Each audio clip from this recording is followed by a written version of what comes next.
నాకే అద్భుతం అమోఘం నీ హస్తవాసి ఆదిలోని వాక్కు అవనిలోన మన మధ్య వెలసిన ఆ దివ్య బాలునే నీ హస్తాలలో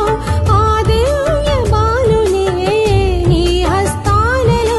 ప్రసన్నం చేసిన అంతో